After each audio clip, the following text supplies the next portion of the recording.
So it's been a year since we opened the shop now, and I just had this idea. I thought it'd be a really cool video to kind of show the shop today and walk through the things that have changed. This was a huge process for me making this shop, and I thought I'd just kind of show you guys what's happened in the past year. So I think last week it had been a year since I'd opened the official store, but I've been here for about a year and a half. So for those of you who don't know, I've got a huge fish room here. I breed a ton of fish, make a ton of videos about fish, and I've got a little shop here where I sell fish direct to consumers. We have a website and we sell fish that I breed and all that sort of stuff. But I've done this for a couple of years now, and I think I always wanted to get to this point where I had a huge fish room. And a year and a half ago, I started the endeavor. I've rented out this place. It was a completely empty warehouse, and we planned it all out. We filled it up with tanks, and it was a huge process. I've got a ton of videos where we built it, and yeah, it was really, really fun and really challenging. But we finally got there, and honestly, that 6 months was like the longest 6 months of my life. And I haven't been alive for a long time, but it was a really, really long time. And now, this past year has just gone so quick. I can't even believe it. It feels like yesterday we opened the shop. So, as you can see, a lot of the plants have grown in. I didn't really know where I was going. I just had like this vibe that I was following, and I'd seen what people were doing with their plants. I got the idea to fill up this room with plants, and you can see we've got pothos growing over the top. We've got philodendrons, monsteras. They've all settled in really well, and I think these plants are just getting started. Like, my goal with all of these plants is to have every tank have some plant growing out the top. And I think this time next year, this place is going to be an absolute rainforest, because these plants, like this one here specifically, like you can see here, I remember going to my friend's house and stealing this from his mum's pot when I was drunk. And I didn't take the whole plant. There was like a cutting, and I took a cutting, and it was here. You can see where the cutting started. So it was right here, and I ripped this out of their pot, and it was a huge plant, so she won't mind me having taken it. And anyways, in the past year, you can see it's grown at least 2 meters, 3 meters maybe. So you just think, if that's only one, like it's been a year since that plant's been growing, you think about that times all the cuttings that I've done, it's just gonna go crazy. But that's just the plants in here. The other thing too is all the tanks have been cycled. I think like today is gonna be a really interesting one, because right now a lot of our tanks don't have fish in them. All the tanks are cycled. And I've got a really decent idea of the fish that I want to be breeding. So that's kind of where I'm at. And today's going to be, a really long video just showing you guys all the tanks, well, not all of them, but all the interesting things going on, and I just want to hang out with you. So this is the shop here. Now, when I opened the shop, I actually hadn't even finished building the back. So I ran out of money, and I just needed to get it opened so that I could at least pay my rent, because we had 6 months building it where I couldn't make any money because we were building. And I finally just got this together. Like, the place looked completely different to what it does now. Oh, also this has changed too. So like when I opened, I built this huge, ugly bedder wall. It worked, but we didn't sell nearly as many bedders as I thought we would. And it was kind of a waste of space, and it was really hard to clean. It was super ugly, I think. So what we did was we pivoted, and we ripped that out. I threw it in the bin, and we built this. So I've got a video coming out about building this that's still in the pipeline, but this is like all my shrimp racks, and I sell nano fish out of here. So you can see in here we got some like CPDs, and we've got some spotted blue eyes and all sorts of nano fish. And then right now we're actually kind of low on stock. We've sold a ton of fish, but you can see like there's fancy guppies, rice fish, things like that. We've also got like botanicals here. So my friend Jason's just launched his botanicals, which I sell on my website. I'll talk about those later as well. You know, mugs, bug buffet. Like that's another thing that's happened in the last year. I launched my new fish food. So yeah, a lot of things have changed. It's kind of interesting to reflect. But back to what I was saying, we hadn't actually finished building this place. We didn't even have lights. There was tanks in boxes. Like, I was stressed out of my mind. But if you come back, we eventually got it all done. So now it's kind of a luxury. We're breeding a ton of fish, and honestly, it's just like living out my dream. Like, as a little kid, I dreamed about having this, and it's amazing that it all sort of happened. And now you know, like there's just tanks of fish, like tanks and tanks of fish out here. These are all the breeding tanks, so I like to breed like all fish in here, like guppies, shrimp, all sorts of things. And then I grow out big batches of fish out here. So you can see, these are the 4-footers. We got these done. And there was, you know, a lot of stages in the building of this where I could have done things an easier way. Like I didn't have to, you can see all these tanks are painted black. I didn't have to do that, but I knew that like my future self would be glad that I did. And I tell you what, I'm definitely glad I did, because it just looks so much better to have tanks painted. So yeah, we eventually got this all done too. And yeah, I think I haven't really given myself time to reflect on it in the past year. So it's kind of amazing just to think about how many tanks there actually are in here sometimes. Like I forget it, like, cause what happens is I get so used to coming in here, and then I'll bring like one of my friends or someone out here and I'll be like, what? And then that's when I start realizing, oh wait, yeah, that's right. Like we did do this. So yeah, you can see just tanks and tanks of fish. I mean, we've even got fish that are a year old now. Like if you come over here, people don't appreciate the amount of effort it takes to breed like good rainbow fish. These Bosmani rainbows up here, which I'll talk about these a bit later on in the video, they're a year old and they're not even near adult size. Like, yeah, they probably could have grown better if they weren't in like a 4-foot tank, but like a lot has changed in the last year. Another thing we've done is the addition of this shrimp rack. So I talked about this in the last video, but we hadn't built it. We've started to get it done. It's just like another project that I've got to put time into, but this is my new shrimp rack. So this was kind of like dead space. And you can see we've got a few of the tanks. These are just Kmart tanks, and they're $40 each, and I'm just, you know, buying, I think there's 50 of them or something like that. And this isn't part of like, there's an automatic water change system on all the other tanks. This isn't gonna have that. This is gonna be like just manual water change, but these are super easy tanks to clean. You just drain them down and you can pull them out like you can see here. So my plan here is just to line breed a bunch of shrimp, just have fun with it. I can use these for videos. I can set up tetras and breed them. I can do whatever I want with this, but we've also just started building this, so that's another thing that's changed in the last year. But yeah, we can come out the back too. All the tanks are established. I mean, with another year's time, they're just gonna look so much better. Like fish tanks are like fine wine. Like the longer you have them, the better they look. Like really, there's some, like I was struggling so much when I first got all my fish in here from the old fish room, because the tanks weren't cycled and I was just having all these funny problems. And yeah, like with age, the tanks just do so much better. Like this tank here, it's not super old, but the plants in here are old. And you can see just how much this looks like an ecosystem.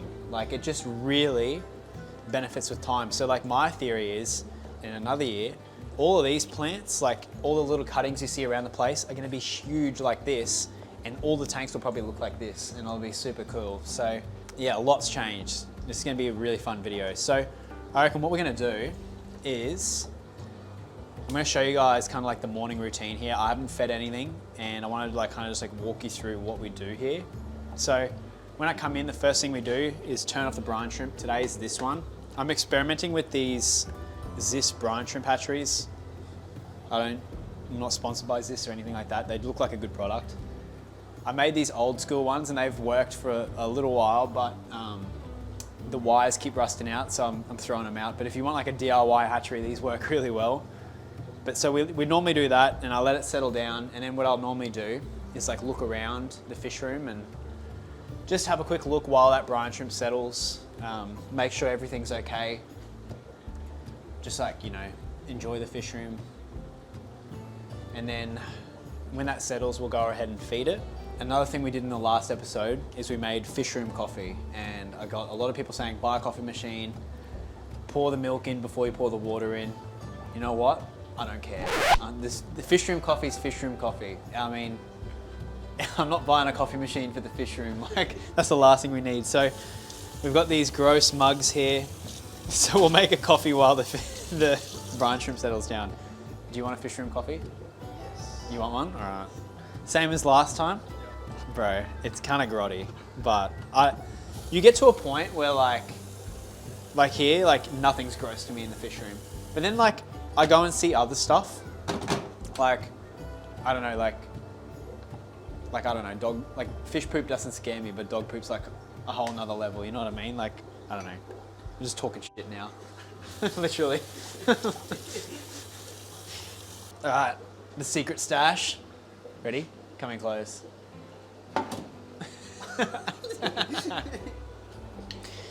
One of these days, every fish room tour, I reckon I'm going to make this a feature, and I hope one day we get sponsored by like Makona. That'd be so funny. 1 or 2? 2? Alright. Yeah, people are like, oh, put the milk in before you put the boiling water in, because the boiling water burns the coffee. It's like, dude, I don't know. I was thinking in my head, you're not drinking it, why do you care?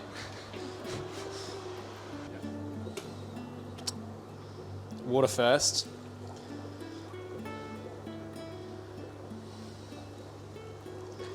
Do one of these days, like, I've been trying so hard to get rid of pest snails. One of these days, they're gonna find their way into like the kettle. Imagine that, you're like, oh, ram's horns. It's like a French coffee then. Go to the fish room fridge. See, Jason just brought in these new leaves. So these are the black mulberry leaves. They're so good for shrimp. I've been feeding them to all my shrimp. Dude, look how gross this is. So I keep the milk down here and the blackworm's up there. Dude, only fish farmers could relate. All right. And then, voila, you got a fish room coffee. Cheers. All right. Now the brine shrimp's ready too. Yeah, see, now it's all settled. Hatching out brine shrimp is definitely one of the most important things you can do if you're breeding any fish. Like, even if you're at home and you just breed guppies or you just breed whatever, anything easy, I can't tell you the benefits of brine shrimp for your tank. Like, it's like the one food that I can guarantee your fish won't be able to, like even sick fish eat brine shrimp. And the good thing is, it's a marine shrimp, like it's sea monkeys, so I feel like the pathogens like don't pass over to freshwater fish. So yeah, there's a reason every single breeder uses it. It's been hatching half decent. These eggs might not be the best, but I don't even bother straining it. I just keep it really simple. And yeah, I just harvest it like that. And then we go through the fish room and we find things to feed it to. So here, these little Bosmani rainbows, they could all do with a feed. Just go around and you can see, look, they just instantly smash it. Super high protein. It's got all the like nutrients they need. Look at how cool these guppies are. We'll talk about them in a minute. Silverado endlers. Can you see that little flashes? But like, I reckon it gives them more color. And you see they'll just go straight to it. So I'm just gonna race through and feed this. It, like, honestly, it makes fish breed better. Like these Ficardus up here, they lay more eggs when I feed them more brine shrimp. So I think every single breeder needs to do it. Everyone. I don't think there's an exception. Like, yeah, it's just so good. I feed it to adult zebra plecos, everything. Adult pea puffers, baby pea puffers, they can have it. Like, yeah, super important.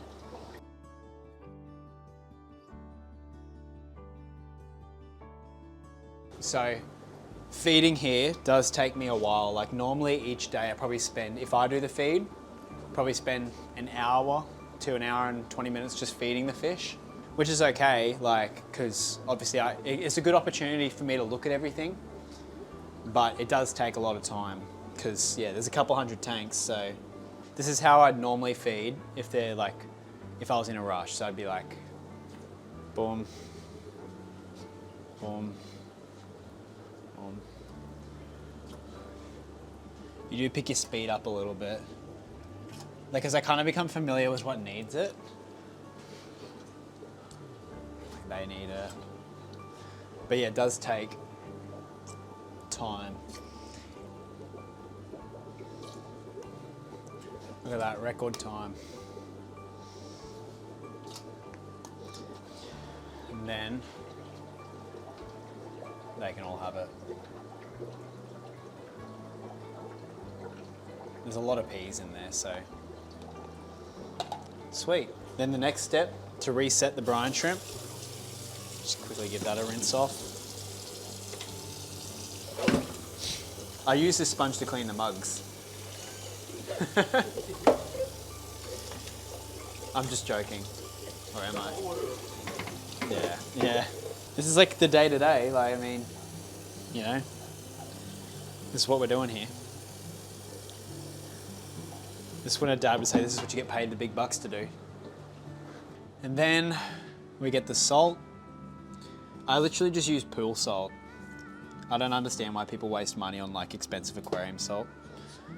Dude, legit, look, it's like a swimming pool salt. I don't care. As long as it's not like magnesium. Can you hold it? This is like a true like day in the life, sort of. Yeah. Nothing like that fresh can of brine.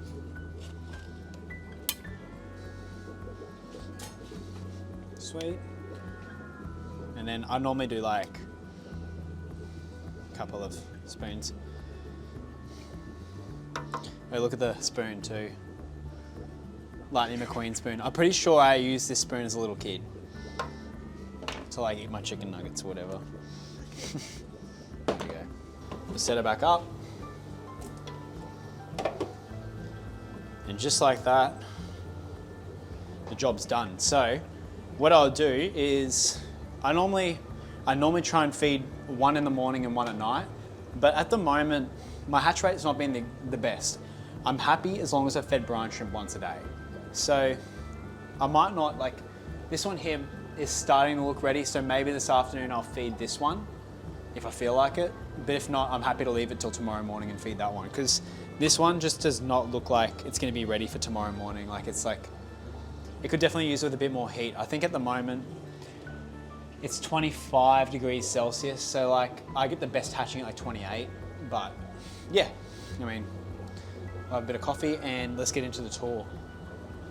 So another thing I do is I also feed like bug buffet, or I've got another food that I'm working on at the moment, which is like an algae food. I'll feed either one of those at least once a day, normally twice, like once in the morning, once at night. So we'll go through and just do that as we do the tour. But finally, let's look at some fish. So I guess we can start off here. So these are the black rams I showed you in the last episode, and they've grown a little bit.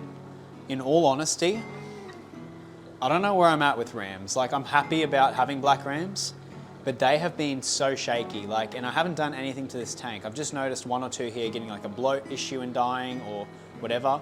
And honestly, I think it comes down to the genetics of the fish. Like, these have been bred and inbred so much, like it's actually kind of crazy. So I think they're pretty compromised. Like, I just haven't noticed them to be very hardy, but they're still doing all right. They still love their food. So I'll stick a bit of bug buffet here and see if they come out and eat it. But there's a couple of rainbows in there as well. But they still look really cool. So hopefully I can grow them up and line breed them. They are mixed in with a German blue ram, but they're still really shaky. And there's only like, there's 6 there. I'm just hoping that they can hold on and they'll hopefully breed. Since that last episode, I haven't had much success with rams. Like, so that's the funny thing with fish. Like, it comes in waves. Like, sometimes it works out really well, and sometimes things just stop working for some reason. But that's the black rams. Look how cute they are, though. I do hope they pull through, and then I can hopefully just breed up hundreds of them again. But yeah, I've talked about this before. In fish keeping and fish breeding, especially at this scale, I learnt this from the Bible of fish breeding. The what's it called? You know that book, the Blue Book? We've talked about it heaps. Breeding, tropical fish farming book, whatever. Yeah, they literally call them pain in the ass fish, and these are like definitely top tier pain in the ass fish. 10 out of 10 rams, at least. I think discus might be 10 out of 10. These are like 8 out of 10, but I just don't have the time to be putting in, you know, hours and hours to pain in the ass fish. So that's where I'm at with rams. But up here, this is a cool fish that I finally set up since the last episode. I might have sneak peeked them. It's gonna be hard for you to see them, but I'll get like some good close-up shots. Hopefully they come out if I feed them. These are Palafina bedders, and they're a mouth-brooding wild bedder. A customer brought them in, and they are really cool. They like get massive, and they're like these long torpedo bedders. And I just set them up yesterday, so my plan is to hopefully breed them. We'll see if they don't come out and eat that. Apparently the way they breed is they're a mouth brooding bedder. So what'll happen is I've got a male and a female together. The male will breed with the female, and he'll keep the eggs in his mouth, and then he'll keep them for like 3 weeks tumbling in his mouth. And then after 3 weeks, he lets them go, and apparently they don't predate on the babies. Apparently. So a customer bred them, brought them in. I'd never heard of them before, and now I'm really keen to see if I can breed them, just for a bit of fun. I want to see what everyone thinks, because like, there's a lot of these species. What I want to do is kind of like actually show the breeding of these things, but it's kind of a catch-22 because like I want to show it, but I just want to see what you guys think. Like, I guess it all comes down to whatever I find cool, but I'm probably going to do a video on breeding these. It doesn't have to be anything crazy, it'll just be a fun little video, but yeah, they're cool. So, all right, down here, these are just some blue eye fry. So this is a cool tank to show you how I've been raising my blue eyes. You can see in here too, we've got like that massive crypt. See that bad boy? Look at how big he's gotten. Yeah. There's some shrimp in there too. Didn't even know it. Yeah, the shrimp are great. They help clean the tanks so much. Not a super red one, but that's all right. So this is why my bug buffet is really good, because I like to crush it up into the water, and all those little blue eyes can have a bite to eat without me having to feed tons and tons of live food. So it does work well, but literally, I've talked about this before too. All I do with all of my blue eyes is I pick the eggs and I keep all the eggs together, and then I take them and put them in a container like you can see up there, and I leave them in there until I start seeing fry. This is my most recent batch of blue eyes. But yeah, basically throw them in here, and I put a bit of antifungal methylene blue in here, and that helps protect the eggs. And I just keep adding all the eggs in from all the batches for about 10 days. Like I'll add 10 days to 2 weeks worth of eggs into this container. And then when I start seeing fry swimming on the top, that's when I take the babies and put them into a tank. And then what I do is I put them in a tank like this. So I literally just pour them all in and then raise them up to adult size. That's why they're so simple. So yeah, I absolutely love blue eyes. I'm going to show you a lot of blue eyes in this episode. In here, you would have seen these before. I have a few of these available down below, but these are 24 karat gold guppies. Now, I've been taking up a lot of breeding of guppies at the moment. I've just, my hobby started out with guppies, and there's so many cool strains at the moment. So I've really just gotten an itch for breeding guppies, and I've wanted to do some line breeding.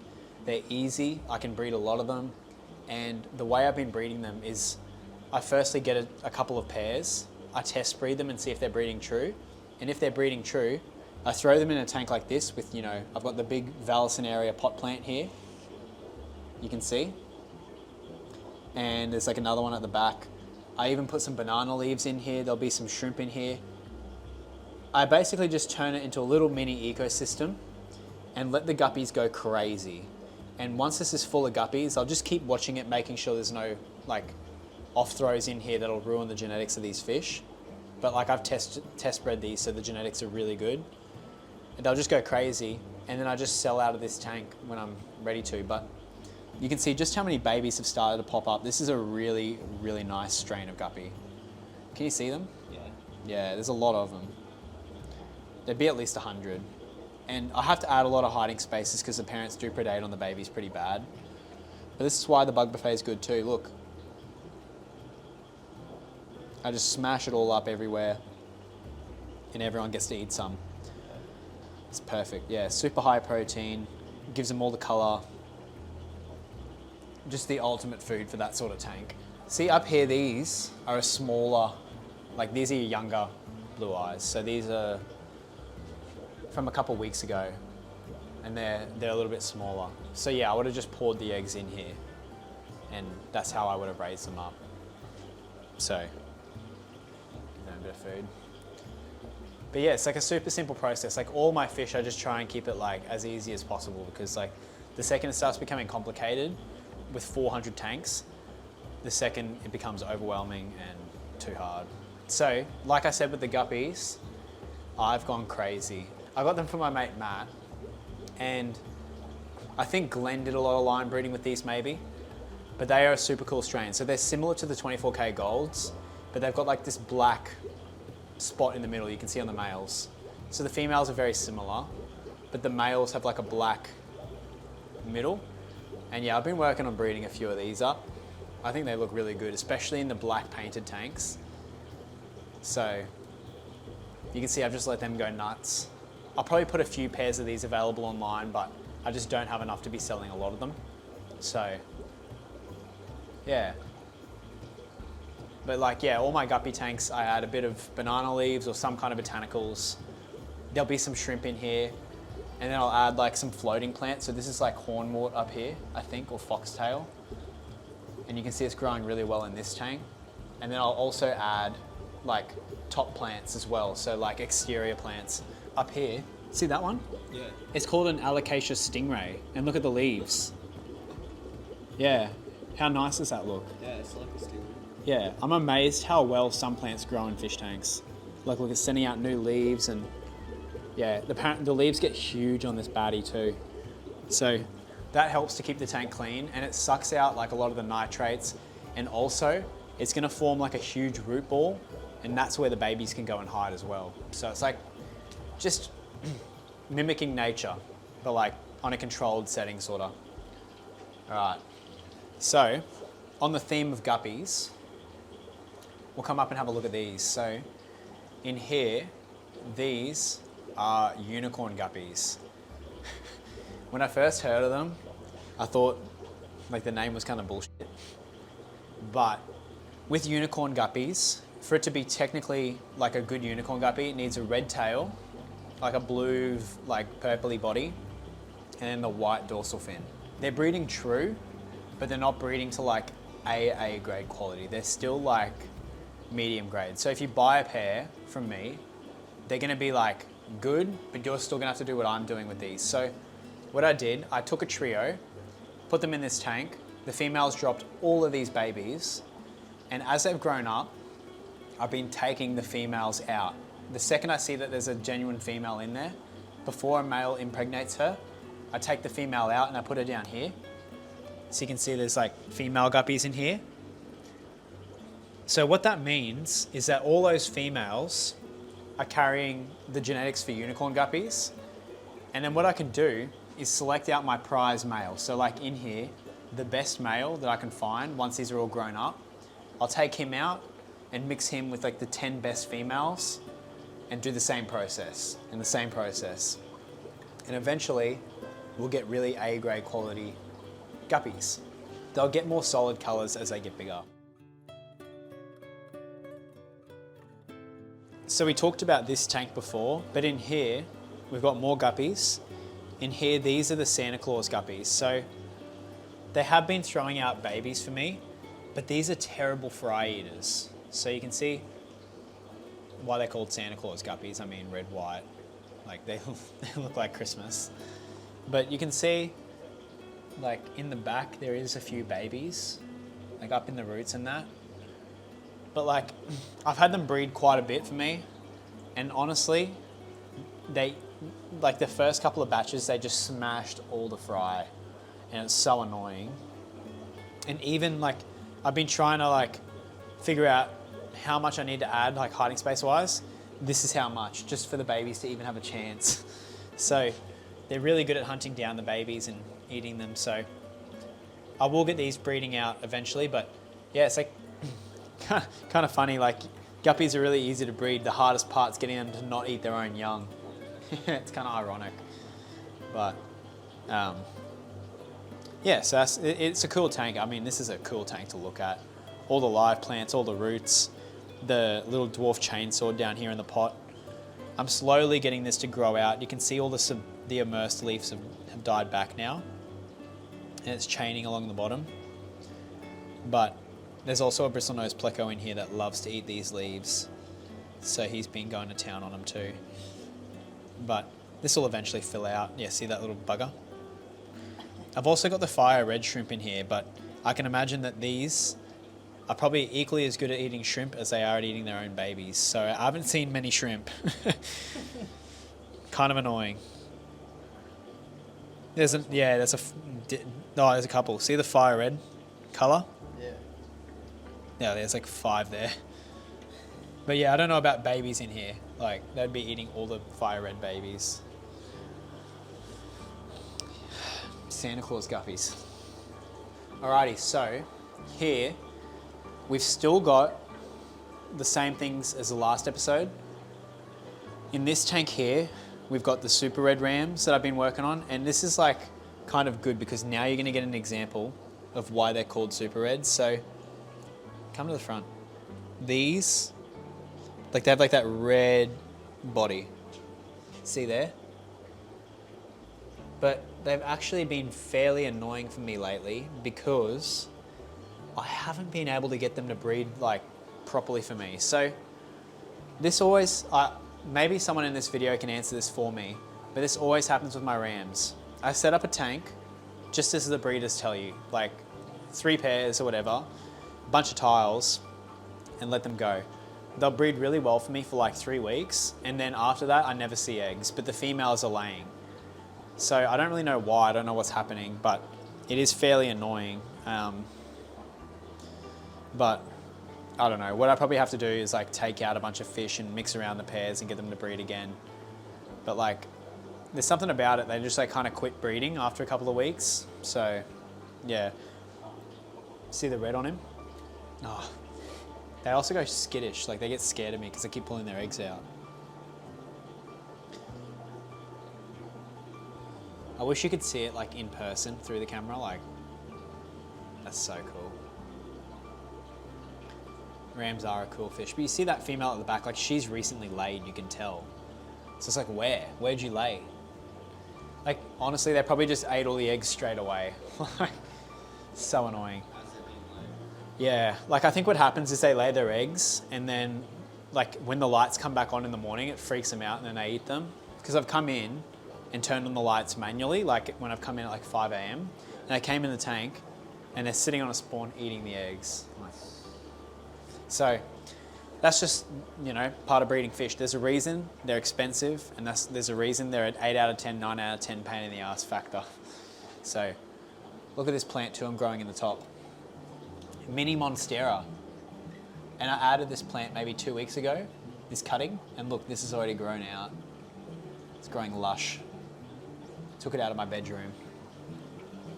Next door, these are the blue rams. So very different color.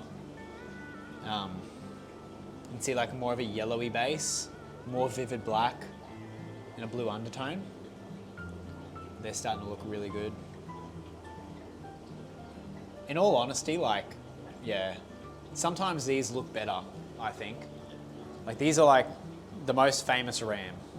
Up here, I gave this tank a little clean yesterday because I knew we were gonna film it.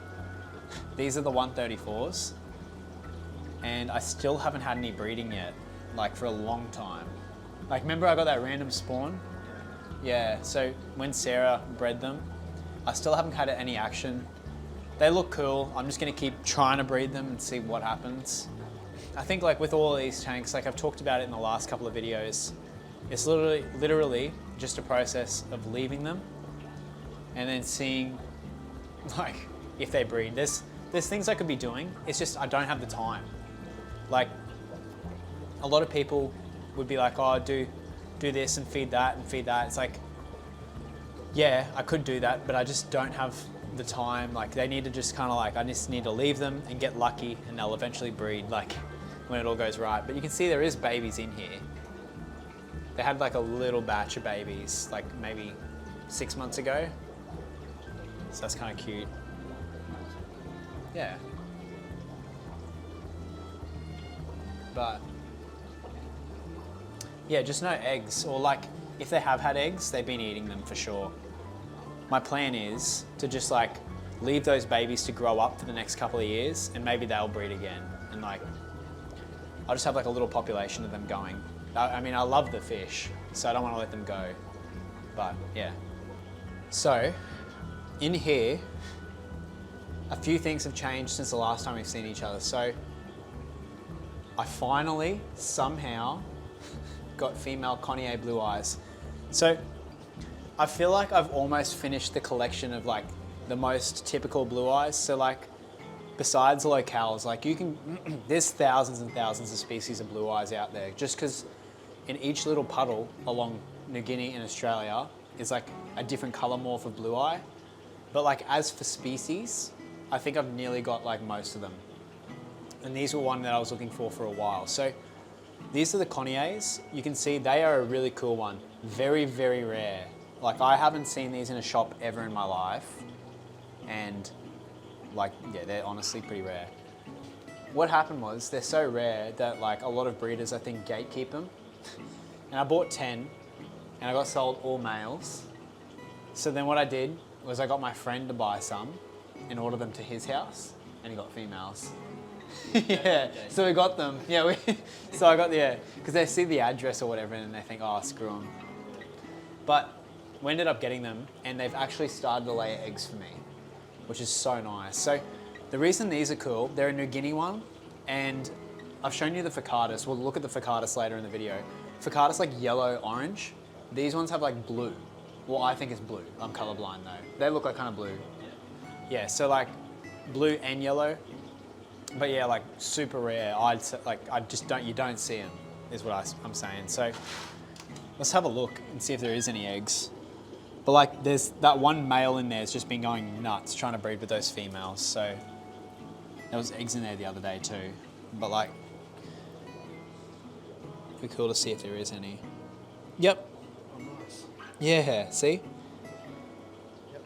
You should put some of these in your biotope tank. Yes. Yeah. But like, I've nearly finished the Pokemon of like blue eyes. Dude, got like honeys up there, which we'll look at in a second. These Facatus, Spotteds, another one that I'm going to show you later, Ivan Stoffies, Goldens, Red Neons. Yeah. I don't know why, I love them. They're so like dainty and like no one, I don't know. I think they're a really underrated fish. I've sold, like since I've made videos and talked about them a lot more, we've sold a lot of them and it's been really hard to keep them in stock. But like obviously they're becoming a bit more popular. But I just don't know why they weren't like insanely popular before. Like you can keep, yeah, I don't know. Like you can keep them in, like I don't really even know why they hold their price. You know what I mean? Like they're so easy to breed.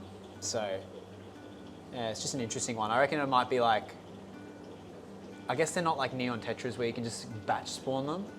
Like that might be it. And they're really good at eating their eggs. So like, I just find it fascinating because yeah, I guess there is a bit of work. Like I go around and pick eggs and stuff like all the time. But yeah. So that's, yeah, the Conniers. Like I'm super happy to have those. Like, yeah, for ages this pained me to just look at males and not be able to do anything with them. So now I'm gonna absolutely smash breed those out. Like, well, we talked about before too, what do people find interesting about this room? Because I forget, like, because I'm so used to seeing tons of fish. You wanna see a tank full of cories? Come down here. I showed you this tank last time, but look how much they've all grown. And I think we have harvested out of here. I actually slowed down on how many cories I was breeding, because like, I have way too many. But yeah, and the crypts too, they do so well in these cory tanks. Because the cories don't eat the leaves, but they reckon they eat the algae and stuff off of it. And it helps the crypts to grow really well. Alrighty.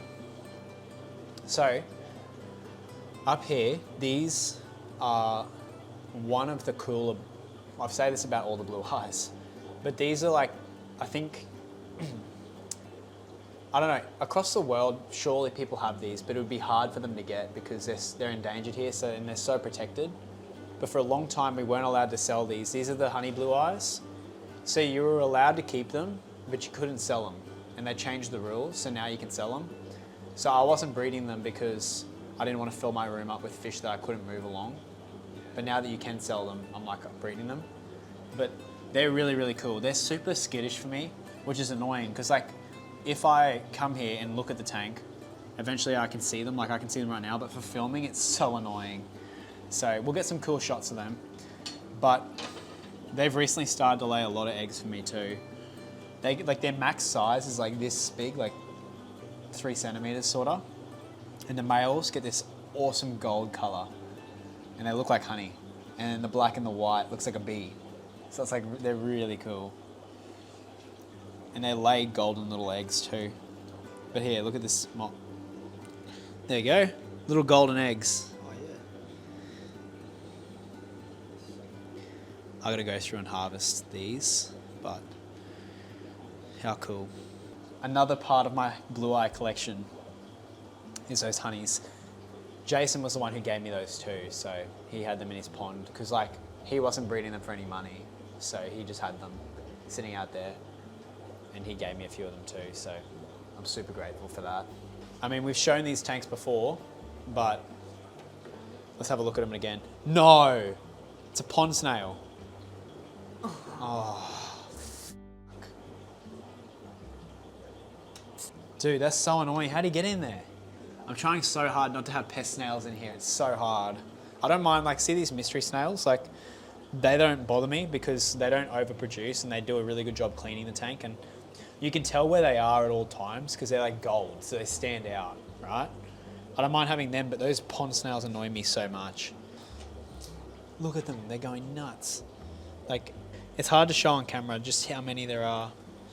There'd be like, what do you reckon? 150 at least? Yeah, at least. Yeah. Swarms of them. Yeah, I was just breeding so many. I haven't bred any for like a while, so I'll probably pump out a few more batches once I move these on. But yeah, I bred a lot of them. Up here, this is cool too. These are all emerald rasboras. Look how many there are. Yeah, yeah. So they're part of the same family as the CPDs, but these are like a slightly different pattern.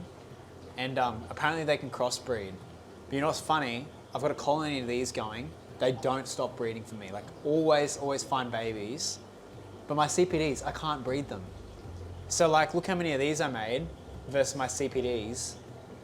And then I have customers come in, they're like, oh, like, yeah, bro, I'm breeding so many. I'm like, how? I'm like, what are you doing? Like, what am I doing wrong? And I'm like, ugh, I don't know. The funny little fish, there's a reason they cost like $15 each or whatever. And you just get lucky sometimes and get a batch like this. And it's like, that's what makes it worth the keeping, but I can't reliably produce that for some reason. You never see the adults is the annoying thing. Like they're always hiding. Like they're all gonna be in behind there. You can see the pattern on them in person really well, but on camera it's a little bit harder. One of the cooler Asian fish, but like I guarantee there'll be eggs in this thing. But then we'll go to the CPDs later and there won't be any.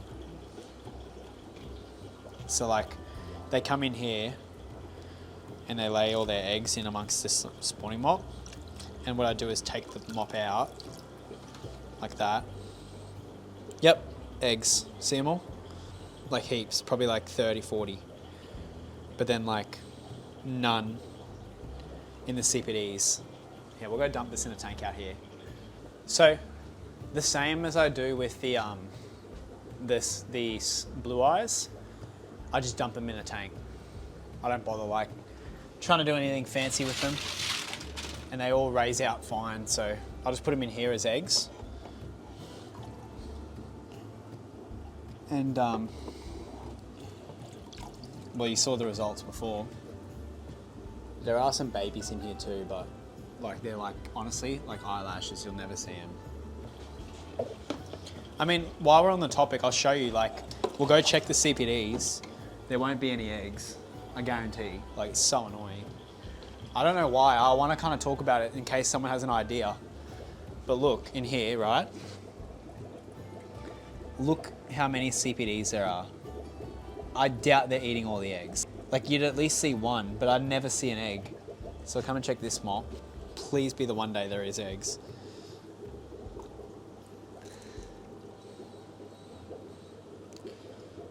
No. Why? It's so frustrating. Like, I was breeding so many at the start of the year and now they've just stopped completely. And I've also got multiple tanks of them set up. Like in here, I got more down here because I tried them on different levels as well.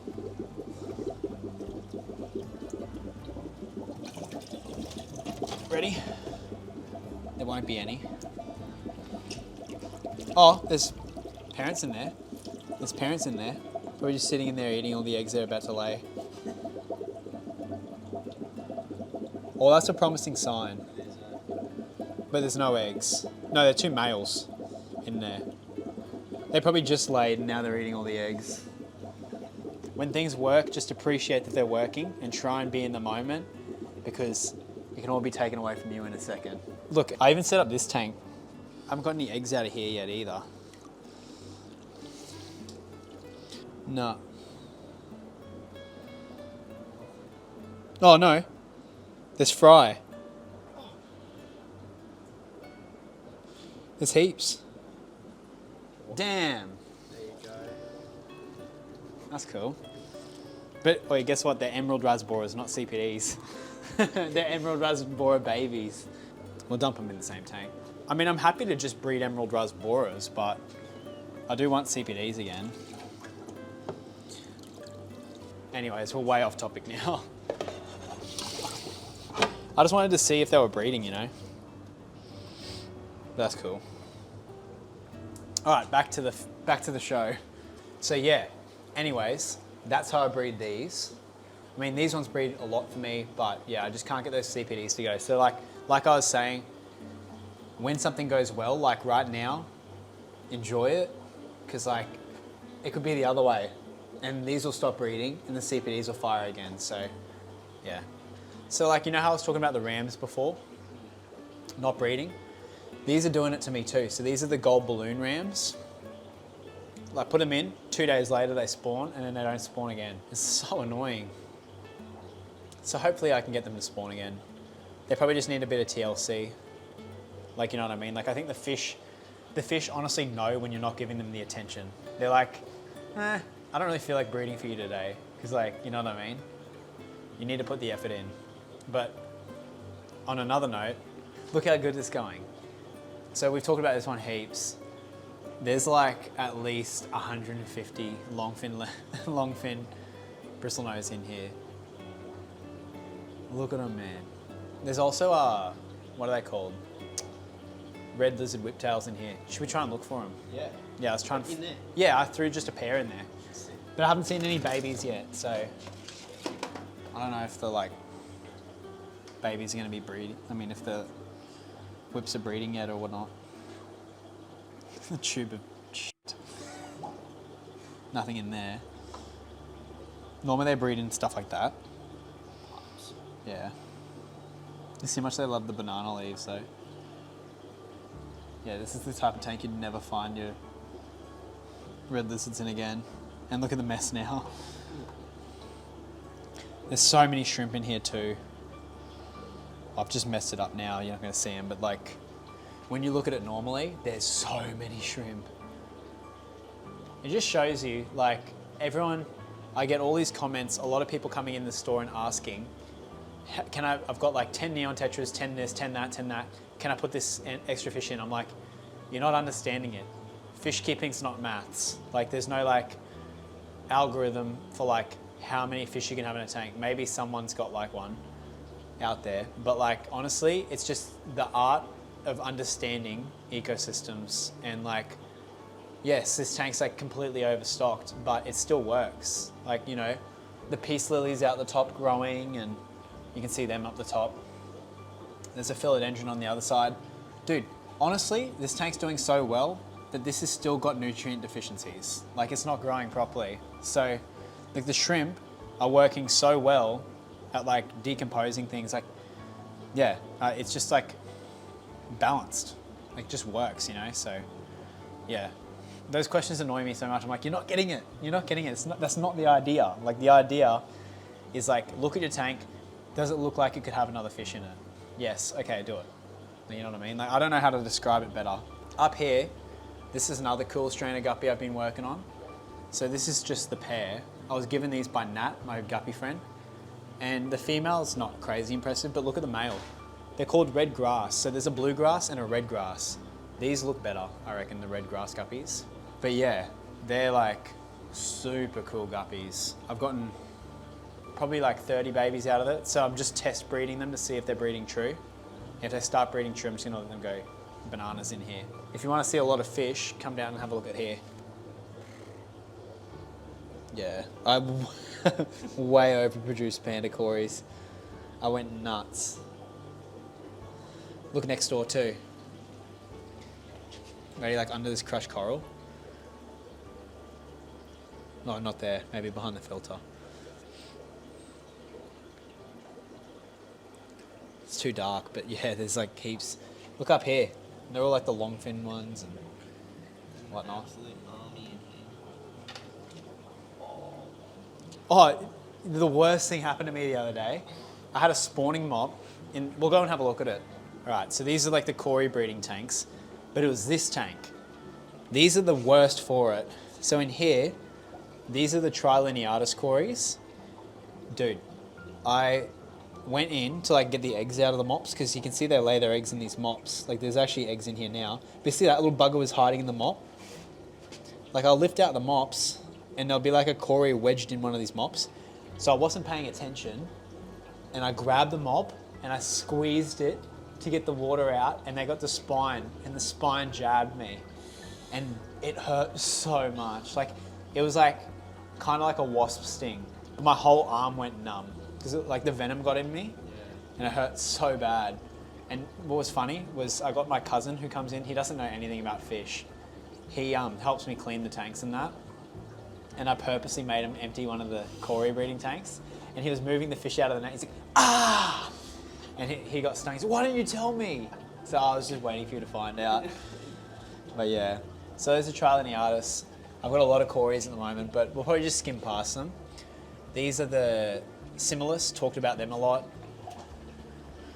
I mean, yeah, they've stopped laying for me since it's got a little bit warmer. So I'm glad that I did take advantage of breeding them when I did. Like they're just, cories don't like the warmer weather. Wait, there's some eggs in here. These are the panda cories. So I could smash these out again. They really like when I feed them live blackworm. That's like what makes them breed the best. But like, in all honesty, oh, there is a shit ton of eggs in there. So, but look at that, like in there. So you can, yeah, dude. So you can understand why it's so easy to breed them. Live food, and then there's, what? Look at that cluster. Look at that chunk of egg. Look, this one's full of them too. The longfin panda cories. My little mini dragons. I've had these for years. Look at them, they're all chewing on the eggs in there. Stop it. Gotta harvest them later. Look at the eggs everywhere. This is why I love breeding fish. It's like the process of like taking those eggs, hatching them out to like what you see there, unbelievably rewarding. Up here, we'll skim past this too. These are the zebra plecos, and they have still just done nothing. There's one in there that's getting fat, and I can't tell if it's just getting obese or if it's a female. I think it's obese though, because I've never seen it get trapped. But look in here, I don't know if you're gonna see it. There's like definite, like, they're all males I think, but that one there, yeah. Like big fat. Yeah, look at like how fat it is. So, I don't know.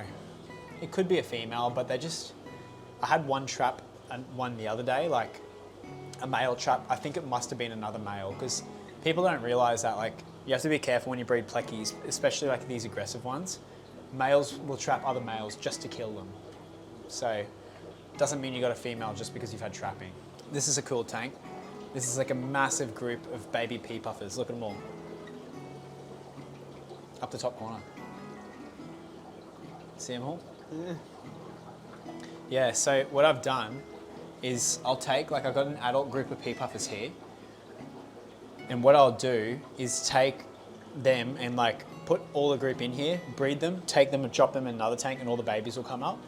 But I'll get like either 20 babies or like one baby or two babies. I just let them grow up and then I eventually just put them all together like this. And this is like my selling tank. But I've got them for sale. I don't want to drop the price because I honestly want to keep a lot of these. And because what I want to do, I'm moving to a new house. And when I move to the new house, I want to see, I've got this like cool idea for a video, and it's like I want to try and see if I can pay my rent with fish tanks. Yeah, so what I want to do though is, because it's summer now, I want to take all these babies, throw them in an outdoor tub and see if they breed. Because imagine that, breeding pea puffers over summer in a tub. Looks like the little grass tubs are doing good too. They'd really do well if they had some shrimp, because you can see all the mulm building up on top of them. But they still survive, they still grow. I love the idea of having little plants in pots. Looks really cool. Like that crypt there is starting to look really nice too. So, yeah. These are one that I think will start to do a little bit better during summer. The Australia orange killifish. I've got too many projects going at the moment, so it's like a bit overwhelming trying to get them all done, especially on top of like all the breeding of the fish. But these lay eggs for me pretty frequently, and I hatch them out kind of the same as the spotted blue eyes. I just put them in a tub, and then when they start hatching, I put them in another tank. There you go. There is eggs. They've started to breed a little bit more for me, but they're all infertile. Cactus. So, well, like they're a cool fish. Definitely worth keeping. Thing is too, like just because these aren't productive right now, doesn't mean I shouldn't keep them, because they only take up one tank out of like 300. They're still fun to keep and look at, and then when I want to breed them, I can just do a batch. You know what I mean? So, yeah, like other people would throw them away, but this is the kind of thing, like I feel like if I get rid of it, I won't be able to get it easily again, so it's not really worth keeping. I mean, it's not really worth getting rid of. These have done nothing for me too. Up here, the L201s, there's been a few times where I thought they were going to trap, and they've done nothing. So, I talked about this in the last video, but I put some blue shrimp in here. This is just going to become a blue shrimp breeding tank for me, and then if they breed, it's cool, like whatever they breed. But I don't want to like be waiting on them to breed. Like I'm happy to just watch them do their thing and be plecos, and like I think eventually they probably will, but yeah. Wait, there's a cool thing in that tank though. Have a look at the top. There's a really cool plant. So I added this cutting in yesterday, but I grew this cutting in the shop. See this plant? It's a vanilla bean orchid. So this is what grows vanilla. That plant grows vanilla, and it grows in your fish tank. So you can make like vanilla stuff. Yeah, but they only flower, I think they only flower for one night, and they need to be pollinated in the one night. So I need to have a male and a female flower and mix the pollen. I don't really know how it works, and that's how you get the vanilla bean. That's why vanilla beans are so expensive. Yeah. But the plant grows. I gave it to my dad as well. Like, this is a funny thing. I steal cuttings from people all the time. I bought Dad a vanilla bean for Christmas, I think, last year.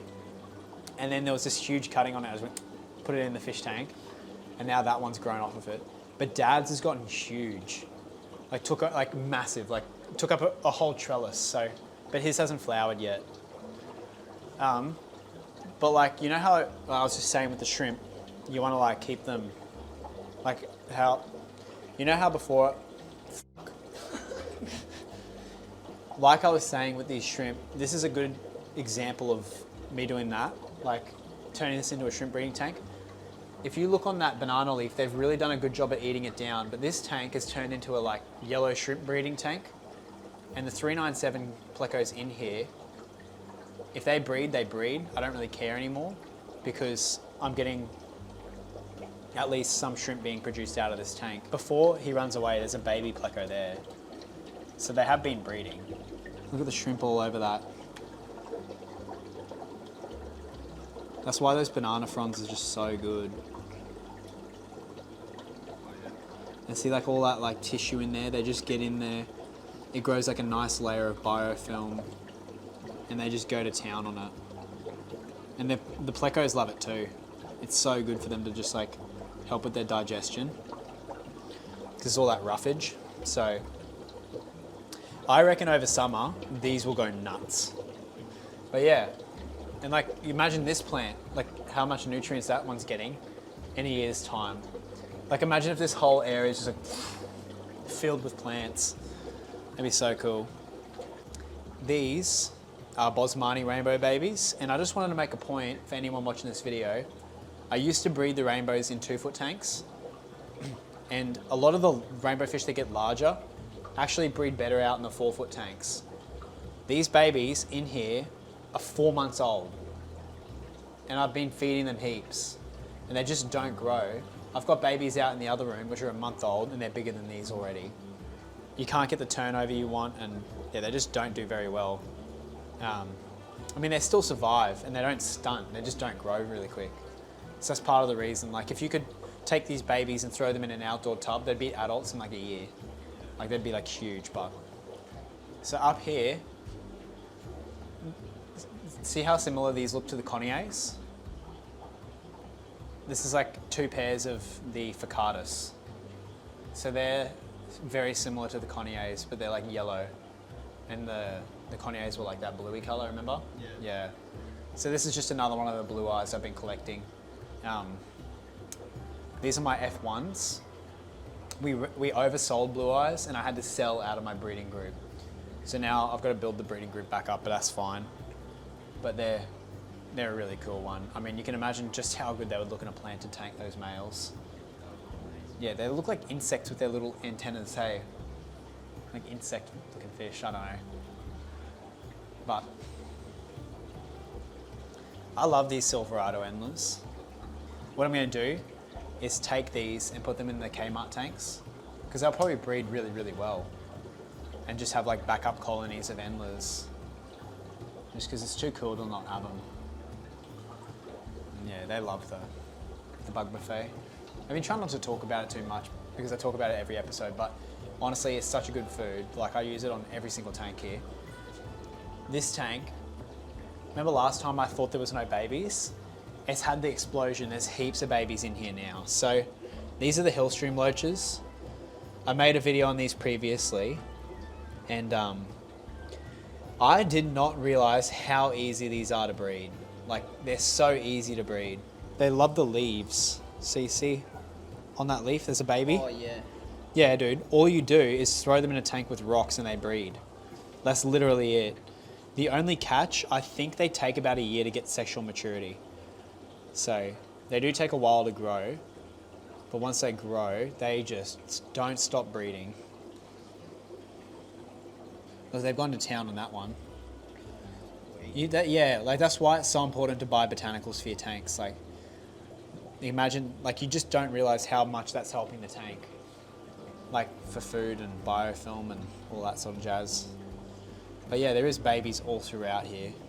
Like when you come in the middle of the night, there's just so many swimming around. But like that's why the bug buffet is really good because it breaks up. So like it gets through the whole tank and the babies get a chance to eat it. Because yeah, if you have like a flake or something like that, it's gonna be really hard for those little tiny babies to actually get something. But because the bug buffet spreads everywhere like a biofilm, they just get to go around the tank and suck it up. So like, yeah, look on the rock. You can see them now. I just fed that bug buffet and now they're all out. There you go. So that's just a little baby. And you can imagine, if their babies are up the top, there's probably like 150 in there. So these are the 4-foot tanks. This is where I grow out a lot of fish. And I think as I move on with this breeding program, a lot of these tanks are going to become redundant because like 4-foot tanks are super useful, but they're kind of like an in-between awkward stage. Like they're not quite big enough to grow out fish. Like you just get away with growing out fish in a 4-foot tank, but they're also not like a suitable breeding size. Like in an ideal world, the way I'd breed fish is have tons and tons of little tanks and massive IBCs outside, but I can't do that yet. So this is how I have to do it. Up here, these are Orange Parkinsoni rainbows, not a super popular one. They take a while to look amazing. I'll probably flash up a photo of what an adult male looks like, but at the moment they don't look like that, but it's still fun to feed rainbows and stuff like that. I love feeding tanks full of fish. So They're kind of cool. They're just another rainbow. In here, I'm gonna need to like give you guys a warning if you don't like feeding culls and stuff like that. I'm just being honest. This is how I'm raising my biches. In here, we've got 5 Senegal biches. I talked about these in the last video.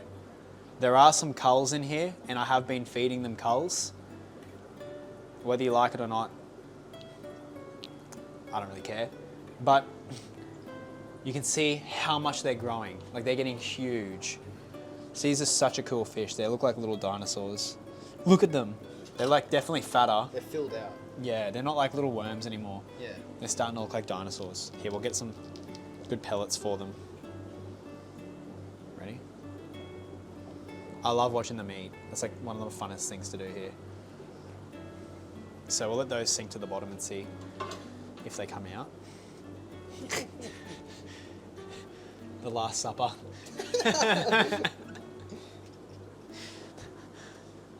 Nah, look, honestly, some of these culls, like if they survive, I take them out and I give them a second chance.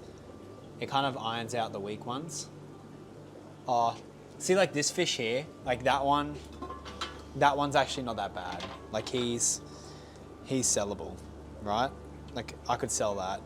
Like, but like the other ones, they either have like no fins or swim bladder issues or something like that. And I figure in the wild, that's the way they'd go. I mean, they'd be eaten by a predator fish, so yeah. You know, I'd rather be honest about it than hide it. I don't think it's cruel or anything. Like, you know, if we want to do ecosystems in our tanks, I mean, like ideally, I'd like to give every one of these their own individual tank, but we can't. I can't release them into the wild, like that's just not right. So they're best off being culls. Look how many rams are up here. So I do have a special on rams at the moment. These aren't for sale, these are too small, but these are growing up. These are just blue rams, yet to get their color.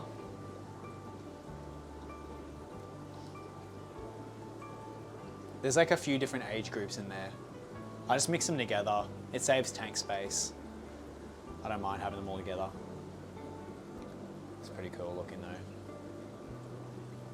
Down here, I talked about these in the last episode, the balloon rams. I've definitely got to do another batch of these before I start selling them. So cool. People hate them, but I love them. I think they look cool. Like little nuggets. But here, this is a good example of, you know how I was just saying before, how like I was raising those rainbows and they're not growing? What I've done is it only works for some specific species of rainbows, but I'll put the adults in a tank like this and it'll be shallow. And you can see in here, these are really small babies, but I'll take the adults out and I'll raise them up the exact same way in a 4-footer. And that extra space seems to help them grow up a little bit better. You mix up that bug buffet into the water. But yeah, I don't know, it's not working for some species. Like I tried breeding praycocks this way and it didn't work very well. And same with these sex lineatas and the threadfin rainbows. Their fry are just too small that they need to be contained into like a small tank. But like the Bosmanis, they seem to do better. Like up here, you can see these are growing really well. Again, it's just gonna be so hard for you to see this on camera, but there's like 150 Bosmani rainbow babies in there. So all I do is I'll put them in a tank like, we'll show it in a second, but we'll drain the tank. I've talked about it before, but put the parents in here, they'll lay their eggs, take the parents out, and it'll be like a shallow tank. And I'll feed it bug buffet like that. I'll feed it a little bit of brine shrimp. And then what happens is they just grow and eventually the tank fills up on the automatic water change system until it's full. And then I never have to move them again and they raise out to adult size in here. So it's definitely the best way of doing it. I also get a bit of bonus income. When the baby, like when I take the parents out, I add shrimp. So you can see I added red shrimp in here. And at the end, when I harvest the tank, I get like a bonus 100 shrimp that I wouldn't have got otherwise. So see, look, this is like jungle mode. See, this one's growing like crazy. I don't know, it's like another element of the plants of the tank. It's like another element of the tank. I just love the plants. Like, look at this philodendron. Look how green it is. Just like from all that nutrient. This is a tank that I really quickly want to show because these have to become more popular. I've had these on my website for a while, and the reason they're not moving is because people don't know what they are, but these are the Ramu rainbow fish. Darcy gave me a trio of these and I bred them up. They're one of the cooler species of rainbow fish, and they're rare as hen's teeth. Like, people just don't realize how cool these are. They're from like an area in New Guinea that people just can't get to anymore, and I really just want to move these because if we don't start breeding these, we'll lose them in the hobby. They look really, really cool. They're like kind of, I don't know how to describe them. Like, when they color up, they look amazing. But yeah, I've got these available down below. If you want to try and breed them, pick them up, because otherwise we'll lose them. But they're like the thinnest rainbow fish I've ever seen. See the male there? They're just rare looking. So slender. Yeah, they're slender. Like a pancake. Yeah. But look how cool they look though. So this is just like a little holding tank, just backup colony so that I don't lose them. But here, this is some that I've got, like, this is all the Ramu rainbow fish I made. They're super skittish, they're like little barracudas. See them? Yeah. Yeah. Look, they're scared of the food too, like, it's ridiculous. Rainbow fish are a funny one.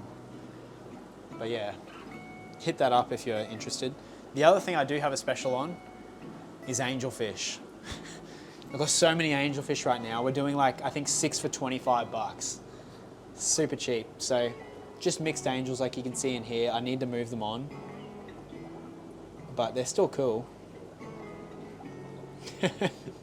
So if you want some cheap angelfish for your tank, definitely go for that. Like, I've seen people sell angelfish for like 25 bucks each. So getting 6 for 25 bucks, I think is a bargain. And we'll try and make sure everyone gets like a mix of angelfish. They don't just get like one color. Wait a minute, I just realized, we'll keep this in. These are Blair eyes. They're not Ramu rainbows. I think those might be my only Ramus. So like, yeah, very limited numbers.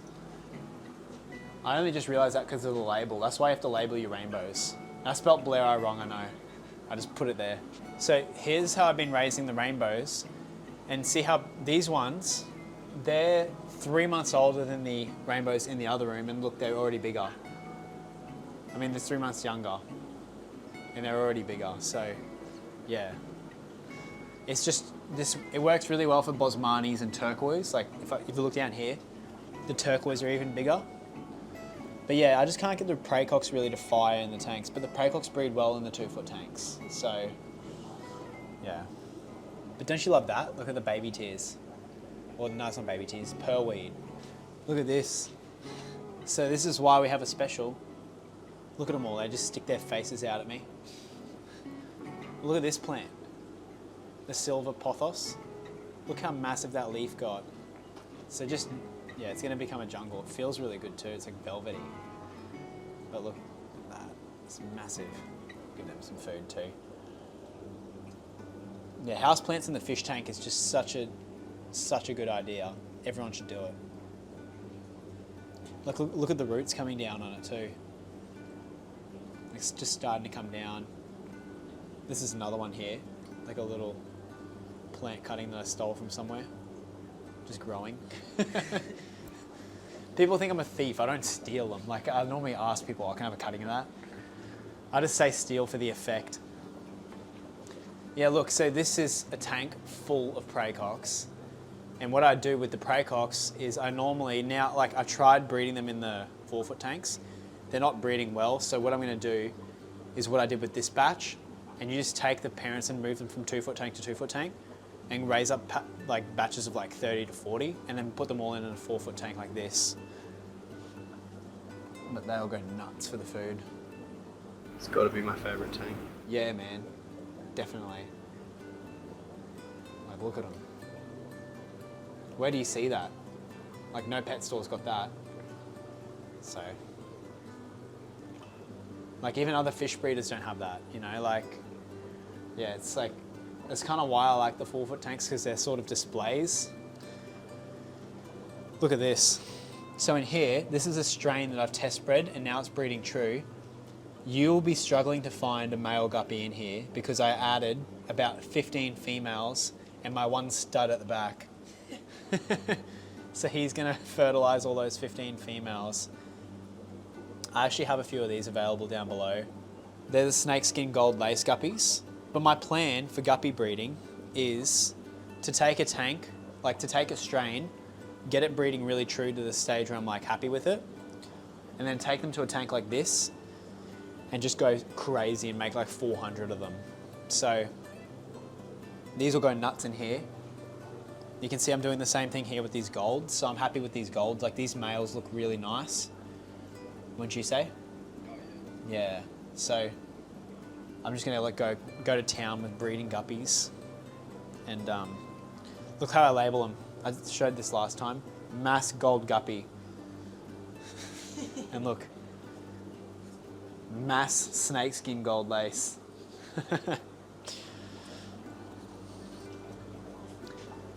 See these, so I showed you these before. These are the year-old Bosmanis. I don't know if I'm going to sell these now. I might hold on to them and use them for breeding or something like that, but they're starting to look really good. But that's a year's worth of growth for a Bosmani rainbow. So like, that's why it annoys me when people complain so much about the size. Like I understand wanting to get big fish, but like, I think it's like you either pay the price of like a full-grown fish, or you, like, I mean, that's the reason you don't see many rainbow fish is they're really hard to grow. So, like, if that's a year's worth of growth and they're just starting to get color, like these will sell really well, but they don't, like, people still don't want to pay like $50 a fish for that. Like, they just don't see the value in it, even though that's probably what they're worth. Down here, these are, you liked these last time. These are the sex lineatas. They're another rare one, yeah. I'm trying to breed them up.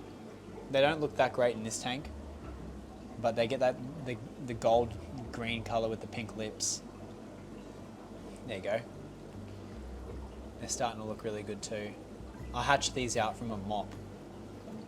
Like, I received these fish as eggs and I hatched them out and now I'm breeding them. So, pretty cool.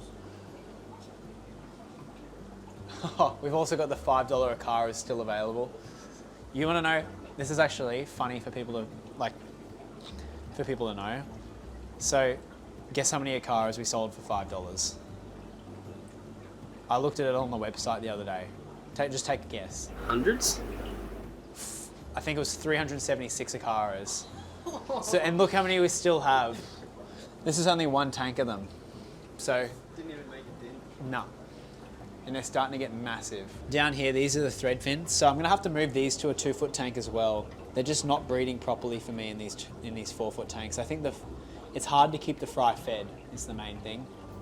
So, just wash my hands off in there and give them a bit of food. Look how good these look. The turquoise rainbows. Yeah, they're a nice strain, species. Ready? Look at the shape of them. Awesome, hey? Streamline. Yeah. Down here, more angels. And then next door, more Akaras. Ready? And look upstairs. Yeah. It's Akara time. Yeah, no, he's probably been eating all his brothers and sisters. That one's not $5, okay? That's not fair. That one's mine. I'm keeping him. But look at the size of the bad boy. Dude, you could eat him. Yeah. If I caught him, I wouldn't be half sad. I mean, look at all these Tabera rainbows. These are really cool. I'll flash up photos of what they look like as adults, because there's no point looking at juvenile rainbows. People will just be like, that's silly. But adult rainbows is what you need to judge them by. These are the Campsies. They're like, I call these little barracudas. I don't think I'm going to keep breeding them. I think they need more space and I can't give it to them. They're a very like skittish rainbow fish, and I think they get this issue in small tanks where they either stunt or like they swim and smash their face into the glass and they get this like broken nose sort of look on them. So it's kind of a bit cruel. This in here, like it's hard to show, but there's maximum 20 fry in here, and that's not a good batch for praycocks. That's why I need to move them. But this is, you know how I was breeding the praycocks in a 4-foot tank? Yeah, they just didn't breed properly in here, so that's why I'm changing up my tactics. But yeah, this didn't seem to work very well. There's a ton of shrimp in here though, so that's the bonus. Wait, this is a lot of turquoise rainbows. And look at that crypt. That's a crypt in there. That's like one of the large. Yeah, it's one of the largest species of crypts. Jason gave it to me. But look how good it looks. You can imagine angelfish just laying their eggs right on top of that, hey? Wait, watch this frenzy. I wish I cleaned the glass for this, but... Ready? Look at it. Where else do you see that, hey? Doesn't it? Look at that tank behind you. Look at the neon. Can you see that? Is it? Yeah. It's like magic. These are rams. Rams are such a funny looking fish. So stubby. Yeah, hey. So on this part of the room, I've got some of the cooler projects that I'm working on, and I want to like kind of do more videos like this. But I've got my shrimp experiments, so I just kind of released the early results for what is happening, but you can see this tank looks so cool. Can you see that? Yep. Yeah, we'll give them some food and just see if they all come to the front. But like what I did was I mixed a bunch of shrimp and to see what colors I would get. And it's kind of interesting. Like that was a blue and orange mix, and there's all these different colors of shrimp coming out. Up here, these are Melander Golds. I'm finally selling these, and anyone who wants like a really cool, rare, endangered, special rainbow fish should jump on these. They don't look like, don't judge them as their juvenile colors, judge them as their adults. They are one of the coolest rainbows. I've been breeding them up, and I've got to start breeding them again, but yeah, I've put them up for sale just to spread them out and get them around. So these are the Williams Creek locale. They're like the special true Melander Gold rainbow fish.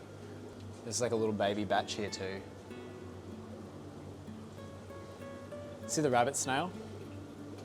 I'm gonna try and breed, these are like the black rabbit's foots. I'm gonna try and breed them as well. They're pretty easy to breed though, I think, but we'll see. There was one in this tank that kept coming out every day and jumping and being down there. And he'd come back and I was throwing back and he'd keep jumping out. He did it 3 days in a row. He did that fall and he didn't crack, yeah. Crazy. Down here, these are a type of rad that I've got. So these are the Tiawa Creeks, and they like get more of a red on them, but I'm just breeding them up to see how they go. But I've got, at the moment, 3 types of rads. I've got Tiawas, Snapper Creeks, which I collected myself, and Morton Island rads. They're cool. But I haven't been able to raise the babies. They're tiny babies, so they're just one I need to put a little bit more attention into for sure. Yeah, rads are a cool rainbow fish. Like, you know, I'll actually be honest, I didn't know they existed until I got into collecting fish. Like, people don't realize there's all these cool fish out there. Like, I haven't even scratched the surface of like Asian fish and all that sort of stuff. Like, I'm a major noob. I'm just like hyper obsessive. All right, I can tell you what I did with these. So, I was walking around the shop the other day, and this is what I want to do like with my channel, is I've cleared out a ton of tanks, like heaps. Like, look, empty. Down there, there's empty tanks. Like down here, look, all empty. And what I want to do is, I was walking around the shop and I'm thinking, holy there's so many fish in here that are breeding size. I should just like go through and do heaps of breeding videos on all these things, like cherry barbs and like all that. But there was those pair of gouramis, remember? So I mixed them together. They're just dwarf honey gouramis, and instantly got babies. And look how many there are. Can you see them all? So I've got a breeding video coming out for these. but they're eating bug buffet and they're also eating brine shrimp. They're cool because like gouramis are just a horrible one to import. Like they all get issues and stuff like that. So I just wanted to like try and breed them, and it's just a bit of fun. I've never bred gouramis before, and now I guess I technically have.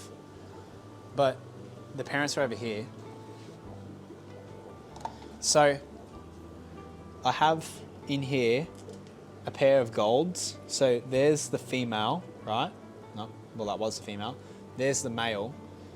And I bred the gold ones and they bred perfectly. Like the female laid with that male straight away. But there's a red honey gourami in here too. And I tried to mix him with a female, but he was just too aggressive and he killed the female. So what I did, I took the female yellow and mixed him with the red. So I want to see what happens. And they bred and there's babies now.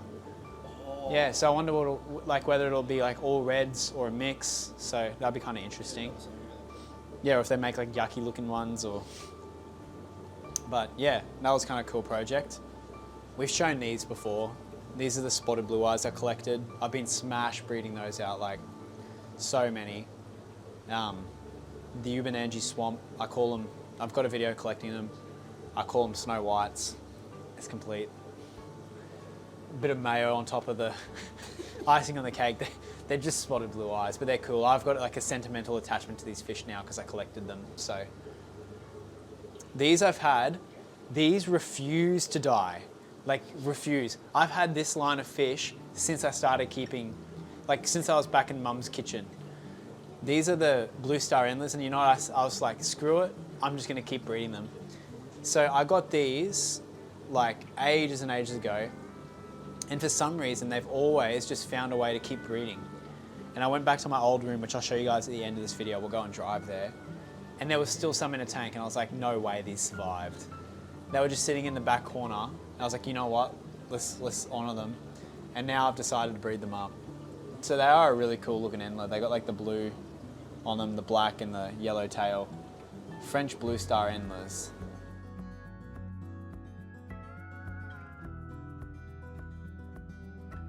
These are Snapper Creek rads, so they're similar to the TOR creeks. They're really close in locales, but they're more blue and black. Down here, these are the Napoensis. Oh, they got eggs. Yes. Remember we were breeding so many of these last year? Yeah. So I decided I was gonna do another batch of them. That's so cool. So you can see they're like pygmy quarry sized eggs. So tiny. Yeah, but people don't realize how cool these are. They're, I call them galaxy quarries, which is complete, again, icing on the cake, like bullshit. But they do look like, they've got like this galaxy pattern. They're like one of the quarries that stays small, they lay tiny eggs, they're super slept on. They should be easily as popular as panda quarries, and they breed as easy. All I did was feed them bug buffet, like genuinely, a bit of blackworm, and did a water change with tap water, and they bred. So, that's so cool. I'm so happy to see those eggs. Here, we'll take them. I'll just dump them in another tank. Yeah, they're definitely like one that should be more popular. I have them for sale at the moment as well. So the way I set this tank up, I haven't seen any babies yet, but I added a ton of these banana fronds and they seem to love them, and they're providing like a biofilm. I added shrimp in here too, and I added about 20 ottos. And what I've been doing is feeding them live baby brine shrimp. I've been doing water changes, and I added like a ton of Java fern, some bulbitis, and basically I'm just trying to breed them like I've been breeding my cories, like I've been breeding my pygmy cories, and just colony breed them. So like once a day, I'll come in and just smush up a bunch of food on the surface and try and really mix it around, and it creates like a biofilm, and they eat that biofilm. Like they won't go up to an algae wafer for me and eat that, but they'll actually eat the biofilm. And I haven't seen a single dead one, which is a really good sign. But I also haven't seen, you know how like sometimes the females you can see the eggs? I haven't seen that yet. So I don't know. I just think they're not ready yet. But, you know, I don't see why they won't breed. So if they don't start breeding in the next 5 months, I'll put rainwater in, I reckon. Yeah, look at it, yeah. I told you, so many freaking panda cories. Yeah, can you see them on video well? And in here, there's also those female gold guppies. So I've separated those out. Those are all virgin, so I can use them for a breeding project. See, look, this is how I raise up the blue eyes. So these are almost getting ready to sell. But they all just raise out really well in these tanks. And, you know, adding things like, just when you think about any tank, ecosystem is the first thing you should think about. Plants out the top, a tiny bit of banana fronds, some blue dream shrimp in here just to help keep it clean, snails to keep it clean, and it just works. Like, this is such a healthy little tank. And then feeding things like bug buffet, because it's natural, like this is as close as you can get in a staple food to something natural that they'd eat. Like, it's not hard on their guts. The ingredients, if you look at them, are amazing, so it does help them a lot. These are the Morton Island rads. So like, I don't really know how to describe them. They're kind of like, they've got this really cool red tail and a blue color. Like, they look really different. So yeah, I was given these by a customer. He swapped me for some Snapper Creeks, and I was not going to refuse the offer. But I haven't been able to really make much of them. So, but all big, like when I got them, they were this big. So, but I collected these, the Uchiensis. They're starting to color up. So Jason's got the adults, but I bred them and kept the babies. They look like nothing right now, but there was a few males that are colored up the other day. And when they color up, they look amazing. Oh, these are cool. Flamingo guppies. So the females are like red, but the males have like, here, bring a male out the front. See them? They're like red and they get like a little bit of, you can see why they're called flamingo guppies. So I want to try and breed those up too. I probably need more hiding spaces in here though. Those fry are probably just getting smashed at the moment. These are cool guppies. The blue Moscows. I've finally got a few of these for sale. Don't you reckon that looks so cool? Like all up in that foxtail and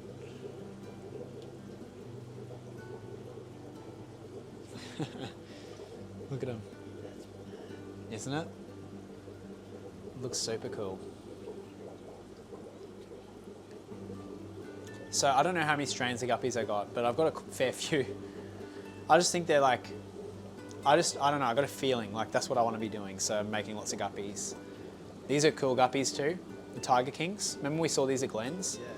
Yeah, so I bred up quite a few of them, and I just put the pair and separated them out to try and breed them again. But there's also snowball shrimp in here.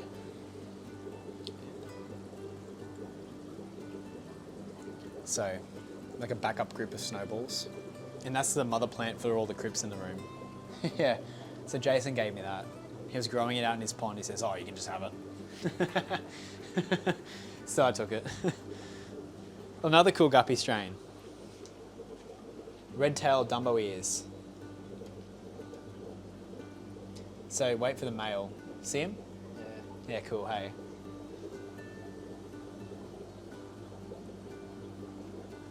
Yeah. So down here, I just moved those Morton Island rads. I just wanted to see. Their babies are like planktonic. They're tiny. I just can't see them. Yeah.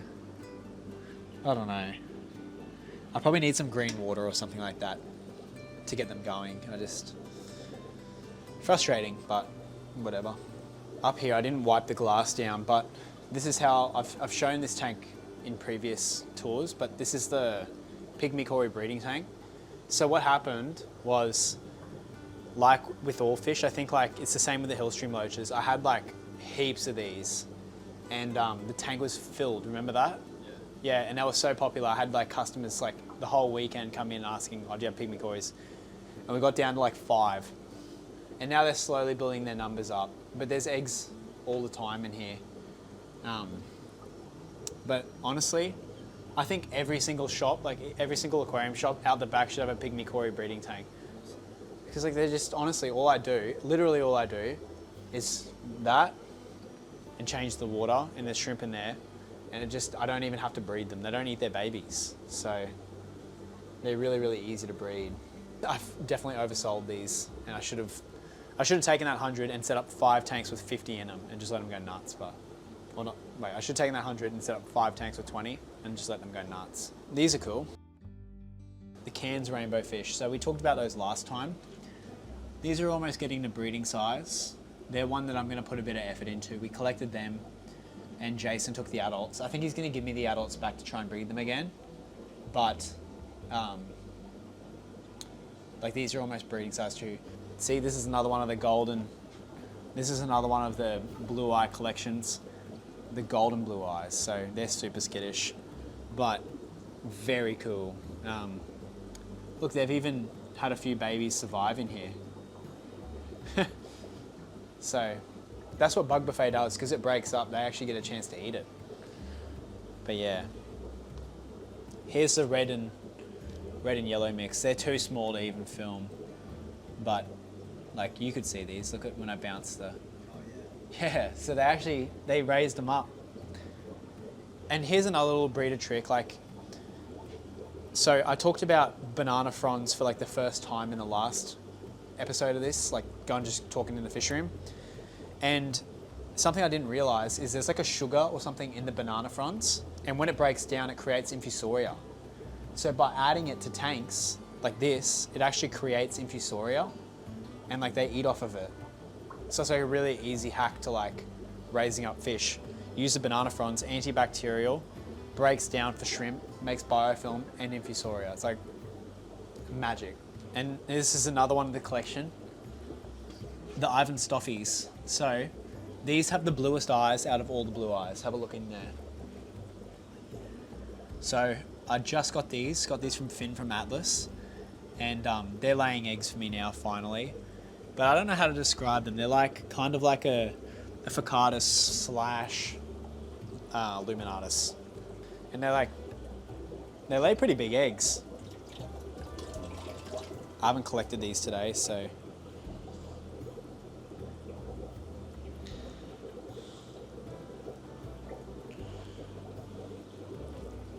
There. Yeah, so it's a pretty big egg. They're cool. I'm telling you, I could try to collect all of them. Oh, look at this too. I filled up tanks with them. Lots and lots of cories in the fish room. Well, this is another thing I'm working on. I'm going to do another betta breeding project. Yeah, so we'll see how this goes. I'm going to do them in the tubs. But I've got some blue marbles here. Yeah. That's the female. And the male I'm going to do. Hopefully, that'll work. And then this is like a mustard and like a red hellboy. And then here, there's another blue marble.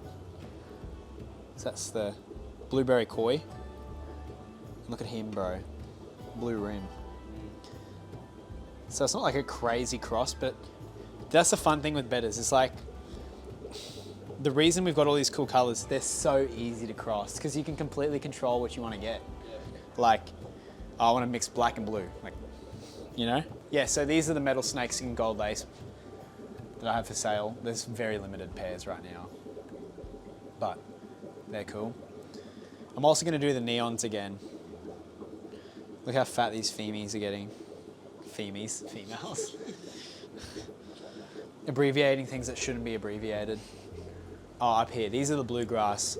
Honestly, the most skittish guppy I've ever seen in my life, but they're really cool. I've got a few batches of them. I've just been moving them tank to tank as well, just to like the thing is, if you take guppies, this is my thoughts with it. If you want to have like a line of guppy, if you just let them go like a big cesspit, and like keep breeding and breeding, eventually they do throw like things that you don't want.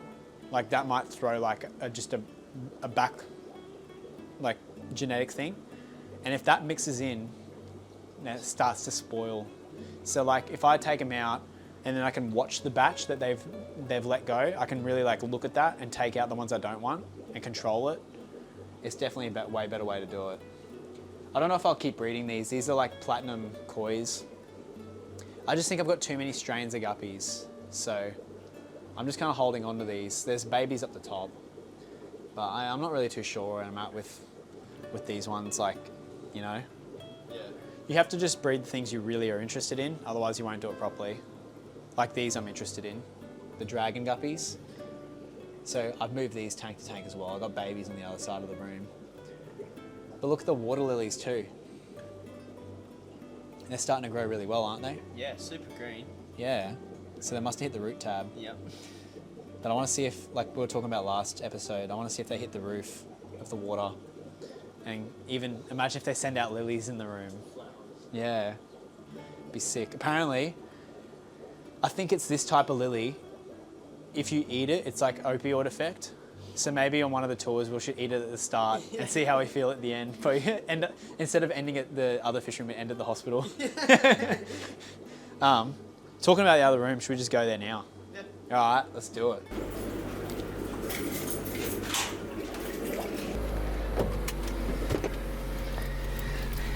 You have to wear this. All right, back at the old room now. Coming in.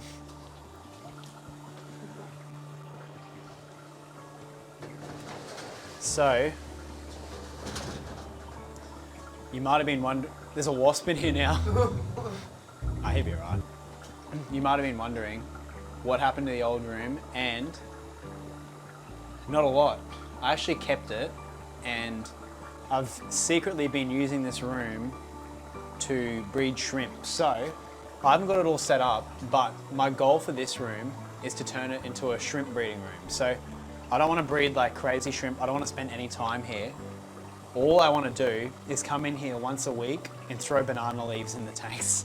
So you can see, in this tank here, I've got like some yellow shrimp, and this is like a starter group. And basically all I've done is put them in here. The females are buried and they've been dropping babies. And all I've done to feed this tank is throw banana leaves. There's sponge filters, all sorts of stuff. And they just literally breed themselves. Like, if you look, I mean, in this tank's a decent example. You can see the shrimp have been breeding in here. Kinda. But like, I've got all these tanks and they're just slowly... Fuck off. Should I catch him and get rid of him? Oh, you can hit him. Yeah, so I was thinking. Oh, yes.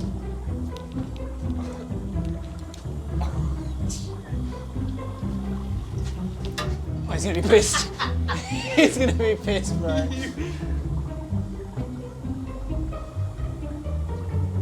Where is he? I think we're on the other side.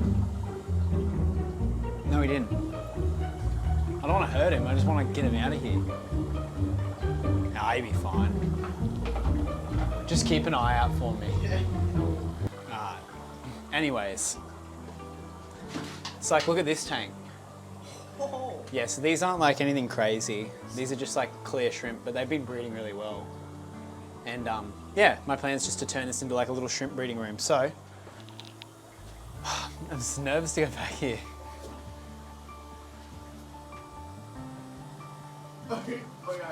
Oh, you know. He's right here. Fuck off.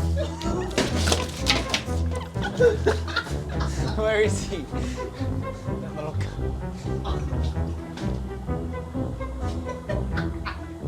Where is he? He's hiding. Anyways. So the plan is just to turn this into like a Neocaridina shrimp breeding room. But like obviously it needs a bit of love, like need to get these aerating again, and yeah, it just needs a bit of, yeah, TLC. We experimented and the tanks where like we did add shrimp are doing really well. So like that tank I showed you before, he's over there, I can see a little.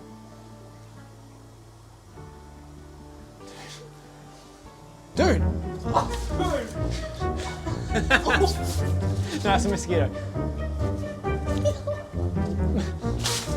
Anyways, the tanks where it did work, it worked really well. Like this one here.